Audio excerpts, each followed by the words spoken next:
یہ آج کا آخری سوال علی صاحب کا، وہ پوچھتے ہیں کہ آپ نے کچھ وقت پہلے حقائق سے پردہ اٹھاتے ہوئے عیدگاہ والے پیر صاحبان سے توبہ کرنے کا مطالبہ کیا تھا، تو کیا ان کی طرف سے توبہ اور رجوع کا اب تک کچھ معاملہ ہوا ہے یا نہیں؟ جی یہ سوال آپ نے کیا ہے تو میں اتنا بتا دوں کہ یہ سوال جو کیا آپ نے، کوئی یہ نہ سمجھ لے کہ جی یہ پلانٹڈ ہے، کروایا گیا ہے۔ آج کل تو بدگمانی زیادہ ہوتی ہے۔ راولپنڈی میں جو عیدگاہ کی درگاہ ہے، وہاں کے پیر صاحبان کے بارے میں حقائق، کیونکہ برطانیہ کی سرکاری ویب سائٹ پر جو کچھ موجود ہے اس کا جواب انہوں نے نہیں دیا۔ میں نے پیر صاحبان سے کہا تھا کہ ہم آپ کو بچانا چاہتے ہیں، آپ اس بارے میں فوری طور پر واضح کریں۔ اب دو صورتیں ہیں، یا تو وہ یہ کہیں کہ جی برطانیہ کی سرکاری ویب سائٹ پر دارالعمرا ہاؤس آف لارڈز کے، وہ لارڈ طارق کے اور لارڈ سنگھ کے جو مکالمہ درج ہے وہ جھوٹ بول رہے ہیں، ان کو جھوٹا کہیں ان کا نام لے کر۔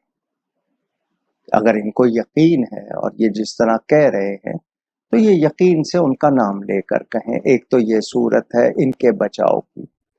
دوسری صورت یہ کہ اگر ان کا رہا ہے معاملہ تو یہ اعلانیہ طور پر توبہ کر لیں کہ ہم سے غلطی ہوئی ہے، ہم اللہ کی بارگاہ میں توبہ کرتے ہیں اور لارڈ طارق کے لیے کہیں کہ وہ قادیانی ہے، کافر ہے، اتنے جملے کہیں۔ اگر نہیں کہہ رہے ہیں، میں اپنی ذات کے لیے نہیں کہہ رہا ہوں، میرا ایمانی تقاضا ہے، ہم آپ کو بچانا چاہتے ہیں، اس لیے آپ سے کہا کہ ان دو میں سے ایک بات کہہ دیں۔ مگر وہ نہیں کہہ رہے، اور جو ان کو بچا رہے ہیں یہ سب اللہ کی بارگاہ میں جواب دہ ہیں، یہ میری ذات کا سوال نہیں ہے۔ میں واضح طور پر کہہ رہا ہوں کہ آپ لوگ اپنی ایک خاندانی، آپ کی ایک پوری بات ہے، آپ اگر اس چیز پر ابھی نہیں کریں گے، ایمان کو اہمیت نہیں دیں گے، تو کل کیا ہوگا؟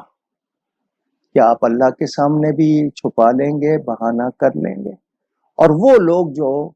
جان بوجھ کر بھی صرف کسی مفاد کے لیے، دو ہی مفاد ہے نا،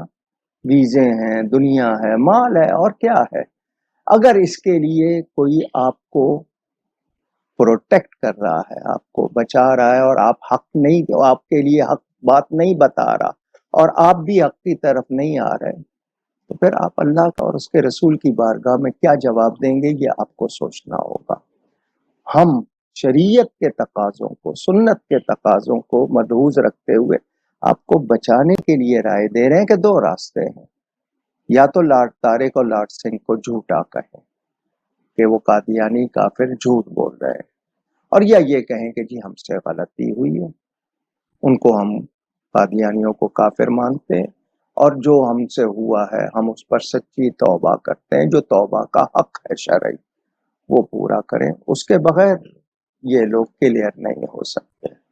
باقی وہ اگر مجھے سمجھ رہے ہیں کہ میں شاید ان کا کوئی ذاتی مخالف ہوں، مجھے کیا کرنا ہے،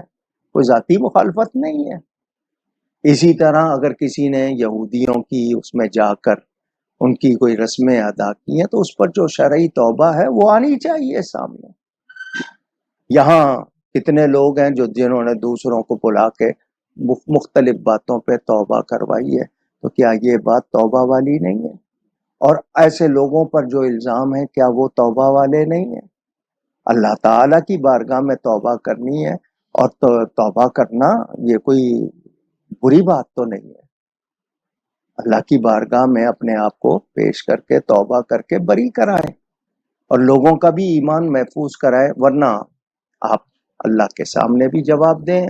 اور شرعی تقاضوں کے مطابق جب تک وہ توبہ نہیں کرتے یا وہ اعلان نہیں کرتے وہ بری ذمہ نہیں ہو سکتے۔ تو یہ وقت گزرا، وہ میرے کلپ کے بعد کوئی جواب نہیں آیا، آپ نے سوال پتہ نہیں یہ آیا ہے تو میں نے اتنی بات پھر کہہ دی ہے، ابھی تک ان کی طرف سے کوئی کلیئرنس نہیں ہوئی ہے۔